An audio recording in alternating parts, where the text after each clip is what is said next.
नमस्कार दोस्तों, मैं हूं आपका दोस्त संपत लोहार, एक और नए वीडियो के साथ और नई जानकारी के साथ में।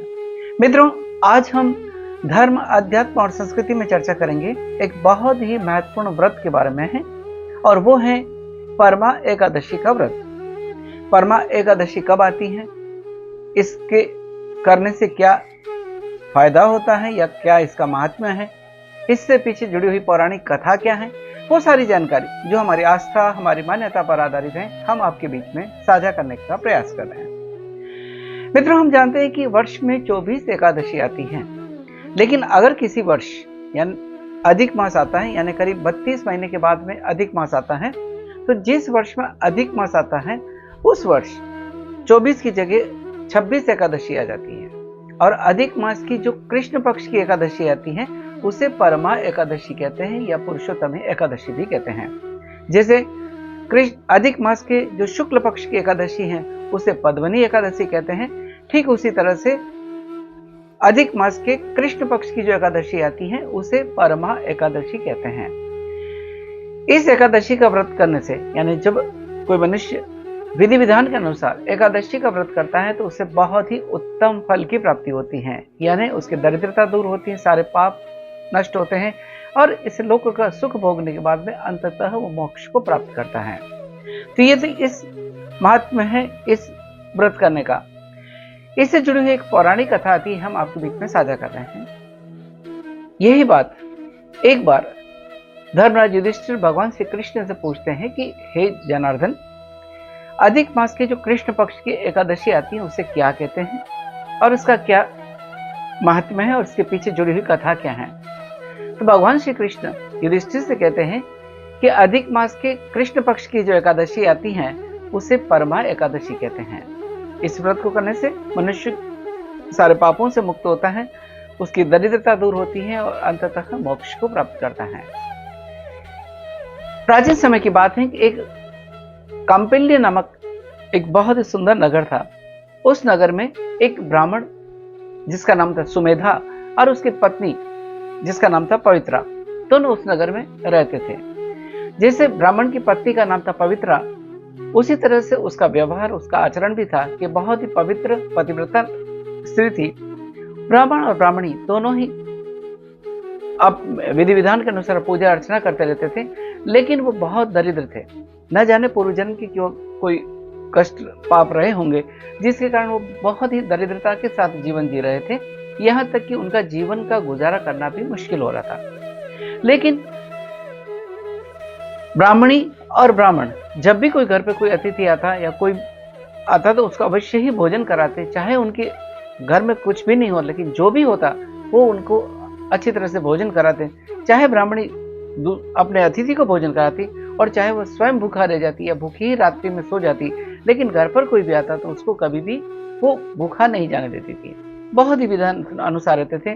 ब्राह्मण भी भिक्षा मांगकर अपना गुजारा करता था, और भिक्षा से इतना अन्न और धन भी नहीं मिलता कि उसका परिवार ठीक से चल सके। एक दिन की बात है कि ब्राह्मण अपनी पत्नी से कहता है कि यहाँ पर न तो मुझे भिक्षा में कोई बहुत अधिक धन मिलता है या भिक्षा हमको इतनी मिलती है कि हम अपने घर का गुजारा ठीक से चला पाए, और न ही कोई धनवान लोग या धनी लोग मुझे जब मैं याचना करता हूँ तो धन ही देते हैं। इससे अच्छा है कि मैं धनोपार्जन के लिए, क्योंकि परिवार को चलाने के लिए धन की भी जरूरत होती है, तो मैं धनोपार्जन के लिए विदेश जाता हूँ और परदेश जाकर वहाँ काम करता हूँ ताकि कुछ धनोपार्जन हो और अपना परिवार ठीक से चल सके। ये बात सुन करके उस ब्राह्मण सुमेधा की पत्नी पवित्रा कहती है कि हे स्वामी, आप जो सोच रहे ठीक है, क्योंकि स्त्री के लिए उसका पति ही सर्वोपरि होता है, उसकी इच्छा ही सर्वोपरि होती है। लेकिन हे नाथ, यहाँ पर हम जैसा भी मिलेगा यहीं रहकर हम अपना जीवन गुजारा कर लें, क्योंकि जो कुछ हमें आज मिला है वो हमारे भाग्य के कारण है। हमने पूर्व जन्म के शायद कोई पाप रहे होंगे जिसके कारण आज हमें इस जन्म में दरिद्रता मिली है, कष्ट मिल रहे हैं। लेकिन जब अगर आपके भाग्य में कुछ नहीं है तो फिर वो नहीं मिलता। अगर आप सुमेरु पर्वत पर भी हैं और अगर आपके भाग्य में स्वर्ण लिखा हुआ नहीं है तो सोना भी नहीं मिलता। हे नाथ, अगर आपके भाग्य में नहीं है तो वो चीज आपको नहीं मिलती है, और इसलिए जो भाग्य में या ईश्वर ने जो विधान लिखा है उसको तो हमें मानना ही पड़ेगा। इसलिए आप यहीं रहिए। ब्राह्मणी की ये बात ब्राह्मण को अच्छी लगती है और वो उसी नगर में रहने लगता है, वहीं रहने लगता है और अपना भिक्षा मांगकर गुजारा करने लगता है। एक दिन की बात है कि ब्राह्मण और ब्राह्मणी अपने घर में बैठे थे। उसी समय वहां पर एक कौंडिन्य ऋषि आते हैं, जो बहुत सिद्ध महात्मा थे। कौंडिन्य ऋषि वहां पहुंचते हैं और ब्राह्मण और ब्राह्मणी बहुत ही आत्मीयता के साथ, आदर के साथ में उनका आदर स्वागत करते हैं। जो भी उचित आसन था, आसन देकर उनको बिठाते हैं और ब्राह्मणी उनको बड़े प्रेम के साथ में भोजन कराती है। कौंडिन्य ऋषि को ब्राह्मणी कहती है, हे ऋषिवर, हमारे ये किस जन्म के कर्म हैं जिससे हमें इतना कष्ट और दरिद्रता झेलनी पड़ रही है। हे ऋषिवर, ऐसे कोई व्रत या उपाय हो वो बताइए, जिससे करने से हमारी ये दरिद्रता दूर हो जाए और ये कष्टों से मुक्ति मिले। ऋषि कौंडिन्य कहते हैं कि तुम अभी अधिक मास आने वाला है, और उस अधिक मास की जो कृष्ण पक्ष की एकादशी आती है, उस कृष्ण पक्ष की एकादशी को परमा एकादशी कहते हैं।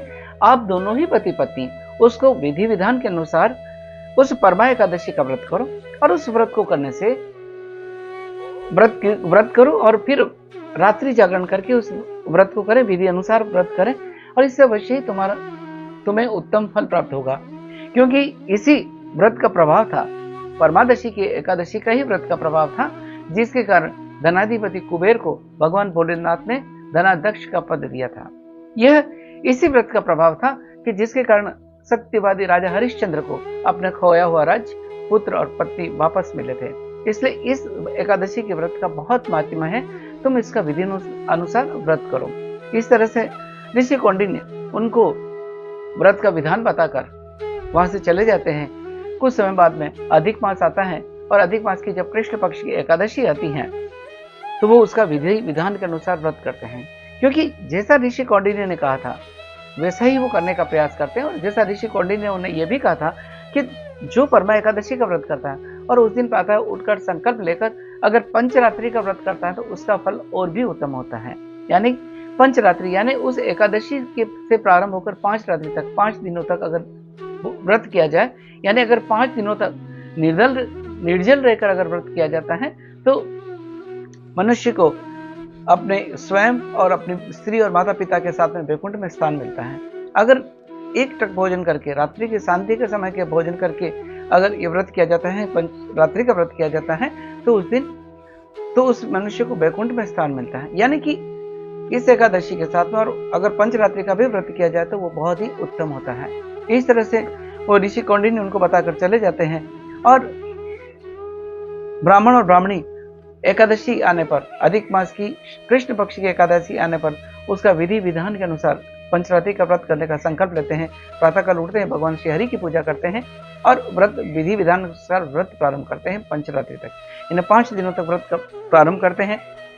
और जब 5वें दिन उनका व्रत पूरा होता है तो वो देखते हैं कि उनकी ब्राह्मणी देखती है कि उनके घर के द्वार के बाहर कोई एक बहुत सुंदर ही युवक, राजकुमार जैसा उनके द्वार पर आए हैं।